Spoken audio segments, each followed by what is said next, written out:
bahwa pengobatan TB perlu dilakukan selama minimal 6 bulan. Ini untuk pasien-pasien TB yang baik kasus baru, kasus kambuh, kasus dropout dan sebagainya yang tanpa komorbid ya, atau TB yang paru biasa itu 6 bulan. Ini kita istilahnya TB paru yang lost to follow up. Nah, ini sangat resiko sekali untuk jadi TB yang resisten obat atau kebal obat nantinya. Karena karakteristik kuman TB-nya ini sifatnya memang dia tahan asam gitu loh. Dia suka banget populasinya tuh cepat banget dia berkembang, kemudian juga sulit untuk dihancurkan. Nah, kalau salah satu efek samping minum obat ini adalah yang perlu kita waspadai adalah tanda-tanda seperti ada mual, muntah, begitu. Ya? Jadi pada saat batuk ya harus ditutup pakai tangannya atau mungkin pakai tisu. Nah, setelah itu dibuang di tempat yang memang sudah tempatnya. Bangkit itu Pak ya kumannya ya. Iya. Salah satunya dari HIV itu ya. Iya, sama risiko yang paling tinggi ya, faktor risikonya pada pasien diabetes dan juga HIV tadi.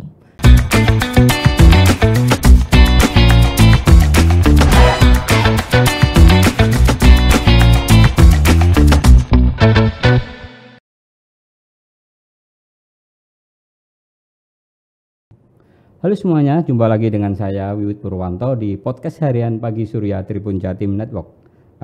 Kali ini ada seorang dokter, Dr. Sinta Karina Yuniati.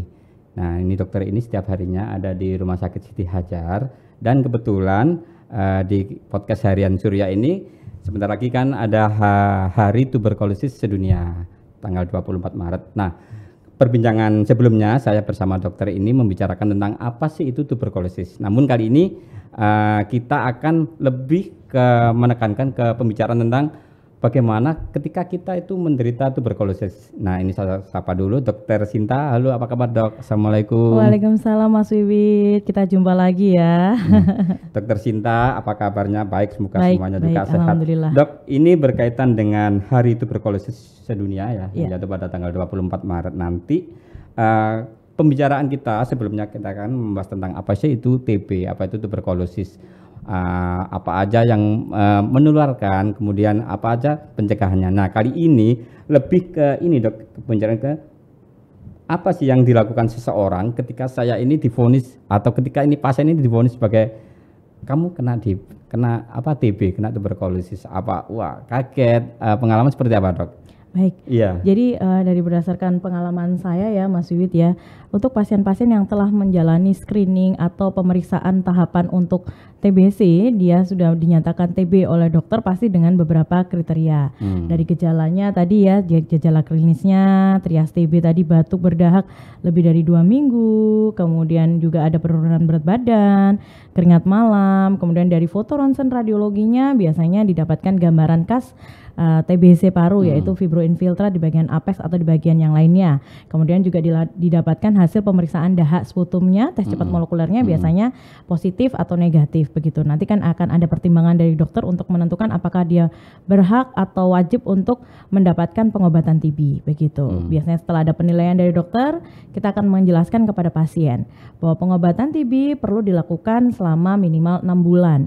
Ini untuk pasien-pasien TB yang baik kasus baru, kasus kambuh, kasus dropout dan sebagainya yang tanpa komorbid ya, atau TB yang paru biasa itu 6 bulan. Tapi bila dia memang TBC-nya biasanya di ekstra paru nih Mas Wiwit, ataupun dengan komorbid biasanya lebih dari 6 bulan. Lama banget ya. Tadi itu ada ini Dok, ada pasien baru, pasien kambuh, terus satunya tadi pasien apa? Itu seperti apa sih Dok? Pasien baru, pasien kambuh. Pasien kambuh berarti yang dalam bayangan saya itu ini pernah menderita TB ya gitu ya? Iya, betul. Kemudian kambuh. Iya. Jadi pasien baru merupakan suatu pasien yang memang belum pernah menderita TBC sama sekali, atau mungkin sudah pernah menderita TB dan meminum obat TB tapi kurang dari 1 bulan Mas Wiwit. Nah, kemudian kalau untuk yang kasus yang kambuh dia biasanya sudah pernah dinyatakan TBC, kemudian pengobatan dinyatakan sembuh atau pengobatan lengkap, kemudian ada gejala atau didiagnosa TB kembali. begitu. Kalau untuk yang TB yang drop out atau lost to follow up itu adalah suatu penyakit TB yang memang diderita oleh seseorang apabila dia memang sudah minum obat TB-nya, kemudian dia putus nih berobat, nggak minum obat TB, nggak melanjutkan karena memang biasanya pasien-pasien bandel nih ya, udah enak dikit, nah langsung dia putus berobat. Nah putus berobatnya 2 bulan berturut-turut. Nah ini kita istilahnya TB paru yang lost to follow up. Nah ini sangat resiko sekali untuk jadi TB yang resisten obat atau kebal obat nantinya. Itu yang nomor 3, pasien yang putus tadi.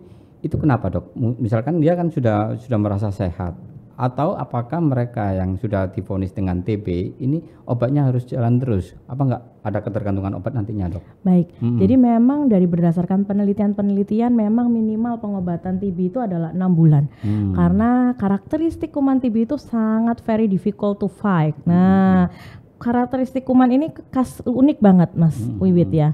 Jadi dia nih ada populasi basili dari kuman TB ini, ada yang dia aktif tumbuh terus cepat membelah. Kemudian juga ada yang dia tahan terhadap asam alkohol sehingga dia mau dikasih obat apapun sulit. Nah, memang harus komponen obat TB yang pirazinamid atau apa yang memang bisa untuk membunuh dia. Kemudian juga selain itu dia juga ada yang posisinya kayak metabolismenya tuh selalu bekerja atau tumbuh lagi gitu kan, nah, kayak semi dorman. Nah ada juga yang populasi basilinya itu yang dorman atau tidur. Nah sehingga memang dari beberapa penelitian dibutuhkan waktu pengobatan TB itu minimal 6 bulan Mas Wiwit, begitu. Jadi ketika misalkan saya ya, oh iya ini udah divonis dengan TB, berarti saya harus manut ya ke dokter ya, harus misalkan minum obat ini sampai 6 bulan gitu ya, Dok ya. Nah. Jadi saya harapkan Tribuners ya dan juga teman-teman Harian Surya tadi ya, apabila memang sudah divonis dokter dengan penyakit TB ya sebaiknya pengobatan rutin selama 6 bulan. Karena dengan pengobatan rutin selama 6 bulan insya Allah semuanya bisa sembuh. Setelah 6 bulan bisa lepas obat, Dok? Bisa. Nanti kan tergantung kriteria pengobatannya dari dokternya, apakah penilaian evaluasinya begitu Mas. Berarti ini juga ya, juga selain minum obat juga harus kontrol ya istilahnya. Betul, harus ada evaluasi monitoringnya juga seperti apa kan nanti dari dokternya yang akan menginformasikan benar-benar sudah sembuh atau memang masih perlu penambahan untuk durasi waktu pengobatannya.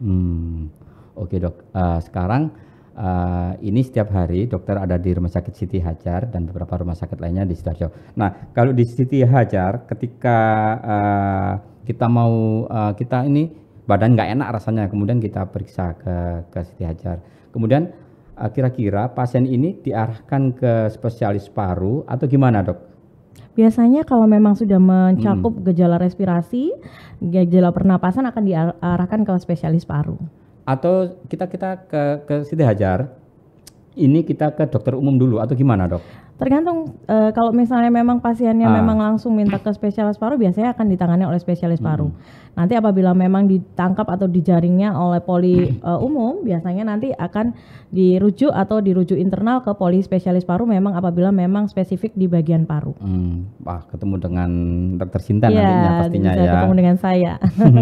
Kemudian setelah diarahkan ke bagian spesialis paru, nanti dokter melakukan pemeriksaan gitu, Dok, atau memang harus coba konsultasi dulu lah paling gitu ya, Dok ya? Ya, kita pasti kan akan melakukan anamnesa. Anamnesa itu kita menggali keluhan-keluhan pasien hingga sampai memang kita curiga ke arah TBC atau bukan. Kemudian kita lakukan pemeriksaan fisik nih Mas Wiwit. Biasanya kalau kita misalnya dokter kan melakukan pemeriksaan fisik ya, kita periksa dulu apakah memang sudah ada timbul komplikasi di bagian rongga toraknya gitu. Kalau saya spesialis paru kan saya harus memeriksa ya dari stetoskop apakah memang ada suara-suara tambahan di bagian parunya, apakah ada suatu keredupan atau misalnya ada cairan curiganya ya, atau parunya kempes dan sebagainya. Nah, itu yang harus saya periksa dan saya pastikan bahwa pasien tersebut memang ada abnormalitas. Dengan pemeriksaan fisik pasti nanti saya akan konversikan dengan pemeriksaan radiologis atau pemeriksaan selanjutnya begitu. Dan khas sekali pada pasien-pasien TB di bagian radiologis kumannya itu di bagian apek, nah di bagian puncak dari parunya karena memang kaya dengan oksigen. Nah kuman TB ini suka banget nih yang kayak oksigennya tinggi. Nah wah, ini saya orang awam ini nggak mengerti nih apek terus kemudian dengan tingkat oksigen yang apa tadi? Oksigennya yang tinggi, iya.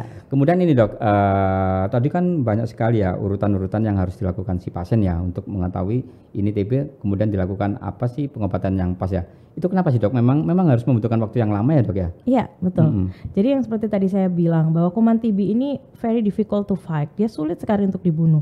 Karena karakteristik kuman TB-nya ini sifatnya memang dia tahan asam gitu loh. Dia suka banget populasinya tuh cepat banget dia berkembang, kemudian juga sulit untuk dihancurkan. Begitu. Karena lapisan dari kuman TB ini banyak sekali lapisan-lapisan di dalam kuman TBC ini Mas Wiwit begitu. Sehingga hanya obat-obat TB saja yang bisa membunuh dan sampai menghilangkan kuman TB ini.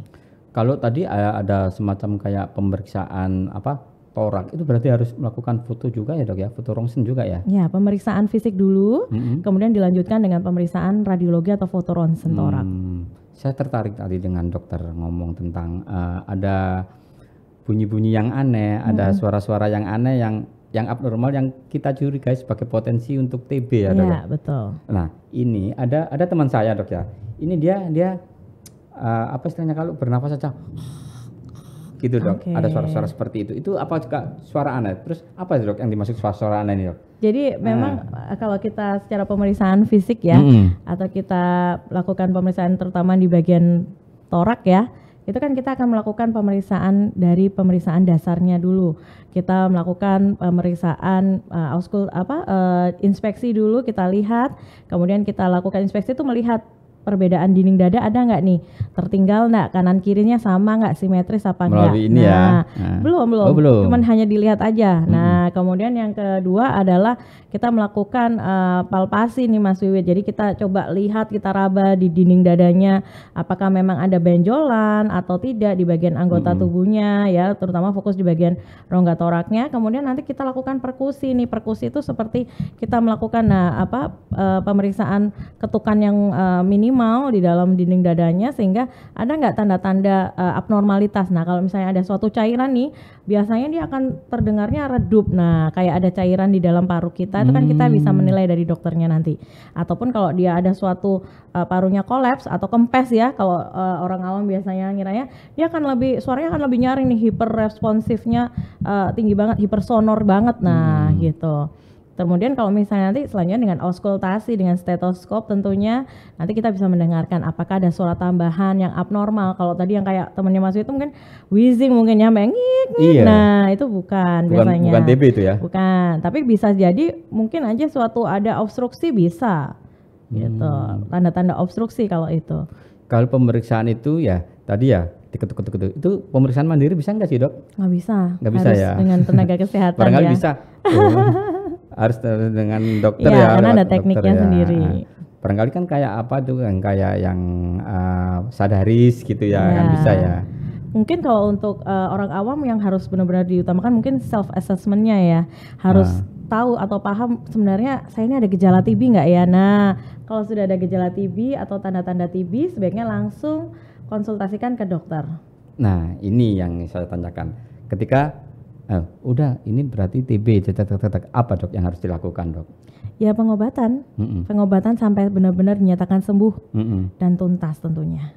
Jadi melakukan pemeriksaan secara rutin, kemudian mungkin minum obat dari dokter seperti itu minum obat dengan prinsip yang sudah ditentukan oleh dokternya. Dengan prinsip pengobatan, minimal pengobatan yang dilakukan adalah tepat dosisnya, tepat obatnya, ada pendamping minum obatnya diminum secara teratur waktunya, dan juga melalui dengan 2 fase ya kalau obat TB ini Mas Wiwit ya. Nah di sini saya mau menjelaskan mungkin pengobatan TB ini 6 bulan nih. Nah tetapi terdiri dari 2 fase. Fase awal 2 bulan dan selanjutnya 4 bulan ini fase lanjutan. Jadi 2 bulan ini masa masa krusial istilahnya ya. Benar-benar kuman TB ini gitu ya, dihancurkan, benar-benar dibunuh benar-benar oleh beberapa obat-obatan yang sudah ada. Kemudian nanti setelahnya sisanya 4 bulan baru benar-benar dituntaskan sampai kuman TB ini sudah tidak aktif. Makanya kadang-kadang pasien itu 2 bulan udah enak Mas Wiwit.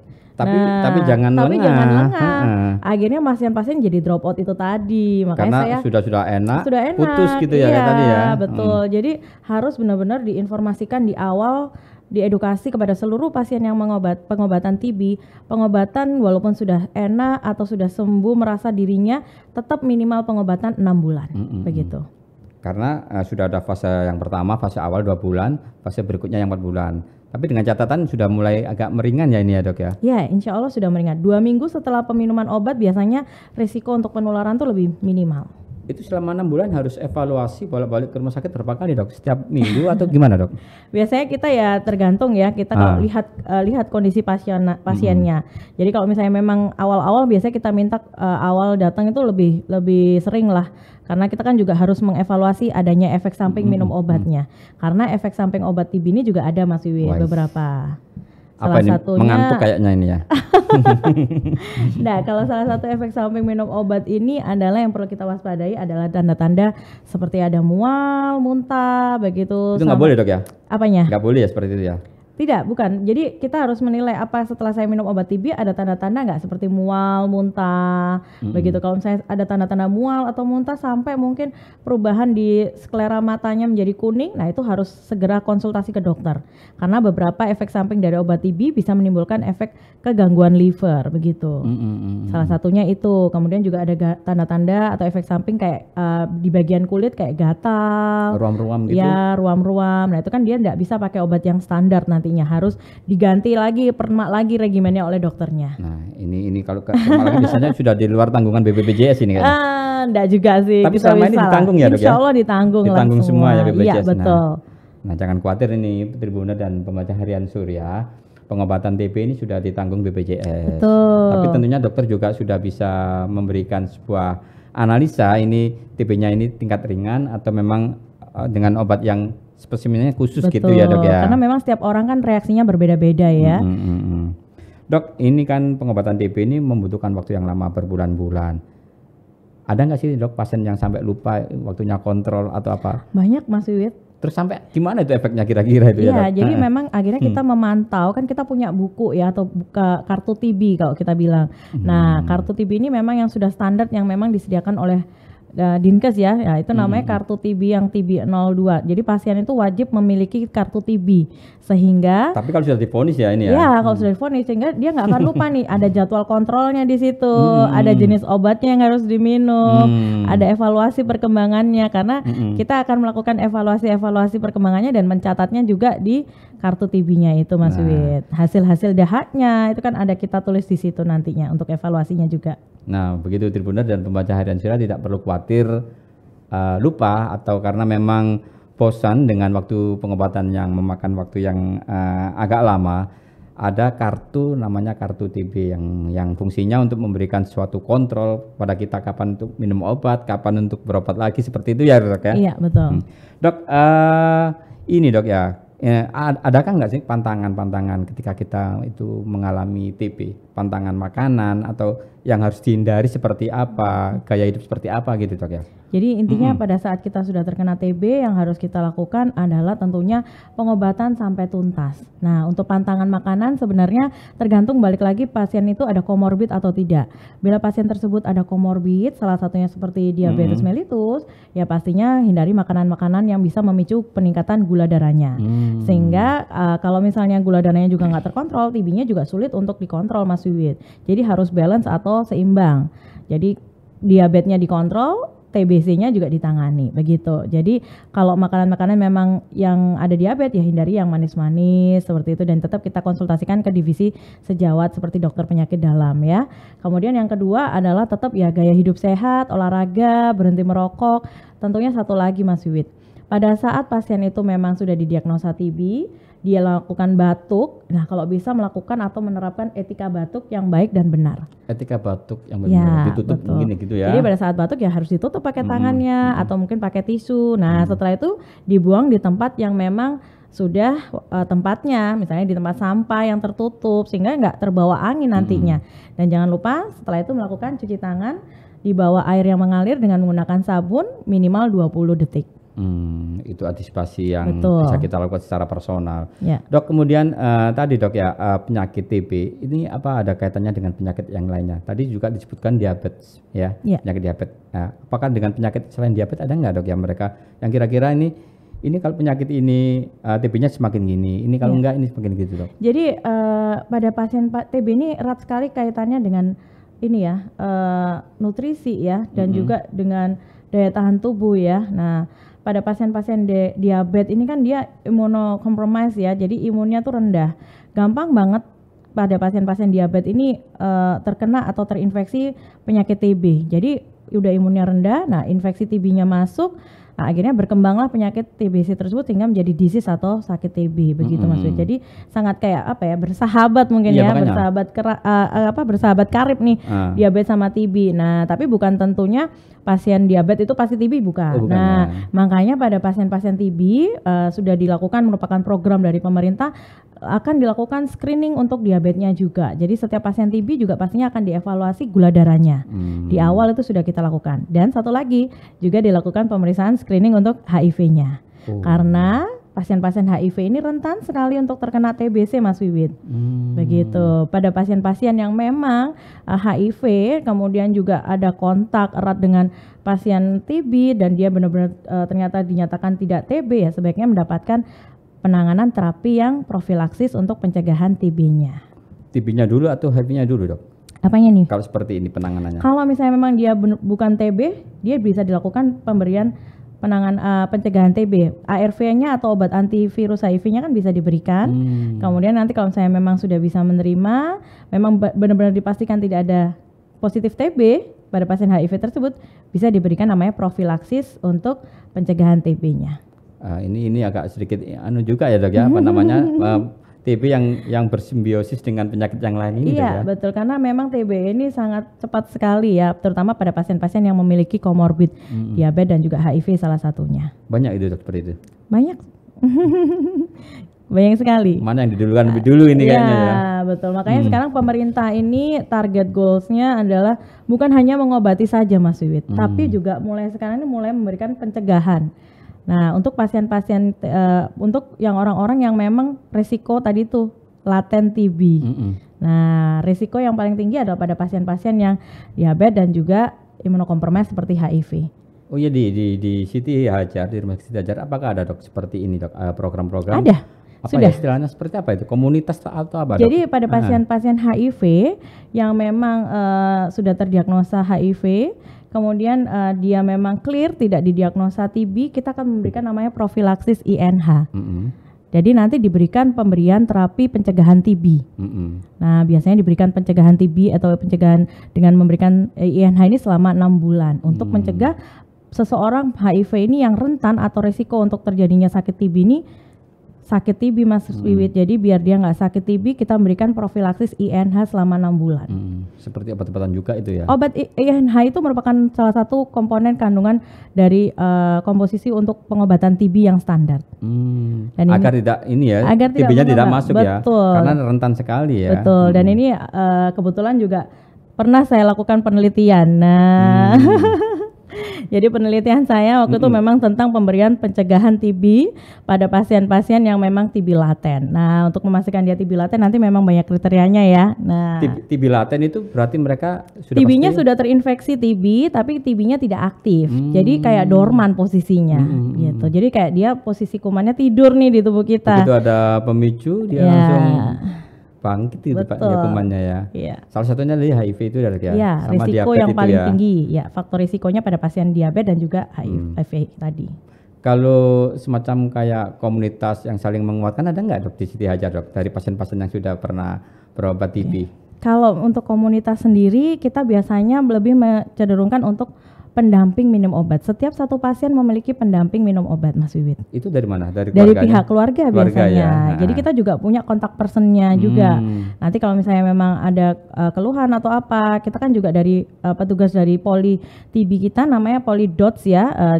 Itu kita biasanya akan komunikasikan. Yang mengingatkan ya. Betul. Jadi ada timnya lah, ada tim TB-nya lah begitu. Dok, kemudian ini apa dok proses terakhir sebelum pasien itu dinyatakan benar-benar sembuh? Seperti saya tadi katakan, apakah dia mendapat surat sudah sembuh atau bebas? Ini apa namanya laten TB gitu dok? Beda. Tadi yang TB laten beda ya. Oh beda ya. Beda. Kalau yang TB laten itu kan istilahnya proses pencegahan. Tapi kalau yang dia memang sudah sakit TB beda. Yang kambuh lagi tadi itu? Yang kambuh itu ya TB kambuh, bukan TB laten ya. Ada sendiri ya? Ada sendiri. Jadi kalau pasien yang sudah berobat pengobatan TB selama 6 bulan, biasanya kita akan melakukan evaluasi dulu Mas Wid. Jadi kita evaluasi 2 bulan di awal. Setelah 6 bulan ya? Bukan, jadi 2 bulan pengobatan kita evaluasi dengan foto ronsen dan juga periksa dahaknya. Harus foto lagi kayaknya. Betul, untuk membandingkan nih pengobatannya sudah ada. Sampai seberapa jauh ya? Ya, sudah bagus nggak responnya pengobatannya itu di tubuh pasiennya. Kuman TB-nya di bagian gambar radiologinya bagaimana nih? Nah, apakah sudah ada perubahan, perbaikan atau perburukan begitu? Nanti setelah 2 bulan biasanya kita akan evaluasi lagi dahaknya di bulan ke-5. Bulan ke-5 kita evaluasi dahaknya lagi nih, BTA-nya nih. Nah, kalau sudah tidak berdahak? Kalau tidak berdahak ya diusahakan ya tetap dirangsang biasanya sama dokternya, diberikan rangsang untuk mengeluarkan dahaknya. Gitu ya? Bukan swab tapi dahak sputum. Karena pewarnaan sederhana ya. Nanti di bulan akhir pengobatan yaitu di bulan ke-6 biasanya juga akan kita evaluasi baik dahaknya maupun dari radiologisnya begitu. Tuh kan Tribuner, lebih baik mencegah kan daripada harus berobat kan gitu ya Dok ya. Betul banget. Tapi kalaupun sudah terjangkit ya sudah ya harus dilakukan pengobatan seperti yang Dokter Sinta jelaskan tadi, urutan-urutannya seperti apa. Minimal sampai 6 bulan ya Dok ya? Minimal 6 bulan. Tuh minimal sampai 6 bulan. Makanya kalau sampai, janganlah sampai terkena penyakit TB ini. Kalaupun ya sudah berobat, kita lakukan pengobatan ini sampai 6 bulan. Iya betul. Dok, apakah bisa sembuh total sih Dok ini penyakit Dok? Harus saya informasikan bahwa pasien-pasien harus tahu bahwa TB itu benar-benar bisa disembuhkan sampai total. Nah jadi bisa sampai pengobatannya sembuh. Nah, pengobatannya lengkap 6 bulan, insya Allah bisa sembuh total. Khawatirnya kan di masyarakat kan, wah ini nanti ketularan. Nah. Biar nggak ketularan harus pengobatan makanya Mas Wid ya. Iya. Ini satu lagi Dok, ini asap rokok ya, kembali ke asap rokok. Asap rokok ini menjadi Dok? Menjadi instrumen penularan nggak Dok? Kalau instrumen penularan sih tidak ya, tapi pada pasien-pasien yang merokok, dia pastinya akan menyebabkan kerusakan-kerusakan di bagian parunya, di bagian di tubuhnya lah Mas Wid ya. Kalau di parunya sendiri pasti akan terjadi perubahan epitel dari struktur dari saluran pernapasannya, sehingga akibatnya mikroorganisme, viral itu bisa masuk tuh. Nah kalau udah kuman TB masuk, ya otomatis dia gampang banget menyebar. Tapi kalau yang merokoknya itu nggak ada TB juga, sepertinya aman juga ya Dok ya? Iya. Kalau dia TB berarti ya ada potensi untuk menular ya. Sebenarnya mau dia merokok itu mau dia TB nggak TB ya tetap resiko ya di bagian parunya, merupakan faktor resiko lah. Begitu. Nah begitu Tribuner dan pembaca Harian Surya, pembicaraan kita bersama Dr. Sinta seputar penyakit TB. Dr. Sinta ini setiap harinya berada di Rumah Sakit Siti Hajar sebagai dokter spesialis paru. Nah, kenapa TB ini kita bahas di dalam podcast Harian Pagi Surya dan Tribun Jatim Network ini? Karena banyak sekali ya rentan masyarakat kita yang kurang memperhatikan tentang pola lingkungan, tentang gaya hidup sehat sehingga menjadi penyakit TB. Nah, yang perlu digarisbawahi, penyakit TB ini membutuhkan waktu lama untuk penyembuhan 6 bulan dan itu pun harus dievaluasi terus-menerus. Makanya jangan sampai sakit ya Tribuner. Kemudian yang penting kalau sudah memang sakit ya sudah berobat secara telaten. Dan nanti di Rumah Sakit Siti Hajar sudah ada Dokter Sinta yang akan mendampingi untuk melakukan penyembuhan penyakit TB ini. Begitu Tribuner dan pembaca Harian Pagi Surya podcast yang bersama Dokter Sinta Karina Yuniati, spesialis paru dari Rumah Sakit Siti Hajar. Nanti kita akan podcast lagi dengan tema yang berbeda tentunya seputar tentang penyakit paru. Terima kasih. Baik, terima kasih.